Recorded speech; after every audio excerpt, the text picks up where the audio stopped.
তারপর যদি চলে যাই, দেখো কিছু ইম্পর্টেন্ট কালেকটিভ নাউন আমরা দেখি। ক্রকারি হিসেবে কি আছে? প্লেটস, ডিশেস, কাপ, গ্লাসেস ইত্যাদির কালেকটিভ নাউন হচ্ছে ক্রকারি। তারপরে নাইফ, স্পুন, ফোর্ক, চপস্টিক, আদার ইটিং ইউটেন্সিলস হচ্ছে কাটলারি, অর্থাৎ আমরা যেগুলো দিয়ে খাই ধরে ধরে সেগুলোকে বলে কি কাটলারি।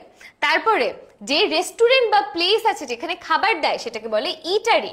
তারপরে একটা জায়গার যত ধরনের ওয়েপন বা অস্ত্র আছে সেগুলোকে একসাথে বলে ওয়েপনরি। সো দেখো এগুলো সবই ইম্পর্টেন্ট কালেকটিভ নাউন যেগুলো অ্যাডমিশন টেস্টে কোয়েশ্চেন আসতে পারে। আচ্ছা, এন্ড ফাইনালি আমরা একটু ম্যাটেরিয়াল নাউন আর কমন নাউনটা দেখি। আমরা বলেছি কি আগে অ্যাবস্ট্রাক্ট নাউনটা বলেছিলাম যে অ্যাবস্ট্রাক্ট নাউনের আগে দা পরে অফ বসলে সেটা কমন নাউন হয়ে যায়। ম্যাটেরিয়াল নাউনের ক্ষেত্রেও সেম, আগে দা পরে অফ বসলে সেটা কমন নাউন হিসেবে কাজ করে। যেমন দেখো, the water of the গঙ্গেস is sacred, গঙ্গার জল পবিত্র। এখানে ওয়াটারের আগে দা পরে অফ বসিয়ে আমরা ওয়াটার ম্যাটেরিয়াল নাউনটাকে কমন নাউন করে দিয়েছি।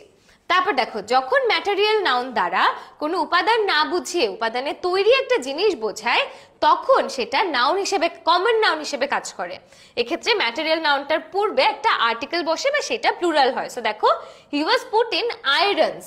সো আয়রন শব্দটা হচ্ছে একটা ম্যাটেরিয়াল নাউন, লোহা, কিন্তু যখন he was put in irons বুঝিয়েছে তখন বেসিক্যালি বোঝাচ্ছে যে তাকে জেলের ভিতর ঢুকানো হয়েছে বা লোহার শিক, জেলে লোহার শিক থাকে যে, এই কারণে আয়রনস দিয়ে জেল বোঝানো হচ্ছে। সো এখানে কি হয়েছে আয়রনস, অথবা হি বট মি অ্যান আয়রন, সে আমাকে একটা ইস্ত্রি এনে দিয়েছে। সো দেখো একই ম্যাটেরিয়াল নাউন হলেও এক্স্যাক্টলি সেই লোহাটাকে বোঝাচ্ছেন, হয় লোহার তৈরি ইস্ত্রি অথবা লোহার শিকওয়ালা জেলকে বোঝাচ্ছে। তারপর দেখো এখানে আমরা কি বলেছি, আ সিঙ্গেল ওয়ার্ড, একটা মাত্র শব্দ can function as different noun, একটা শব্দ অনেক সময় ভিন্ন ভিন্ন নাউন হিসেবে ব্যবহার হতে পারে ডিপেন্ডিং অন দ্য কনটেক্সট, কোন সেন্টেন্সে ব্যবহার হয়েছে সেটার উপরে নির্ভর করে।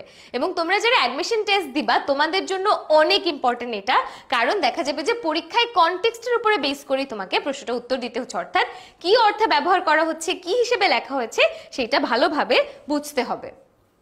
আর ফাইনালি আমরা একটু দেখি নাউনকে গণনা করা যায় কি যায় না, এর বেস করে দুই ভাগে ভাগ করা যায়, countable noun, uncountable noun. So আমরা কি বলি, আর আমেরিকান ইংলিশে এগুলোকে count noun, non count noun বলে।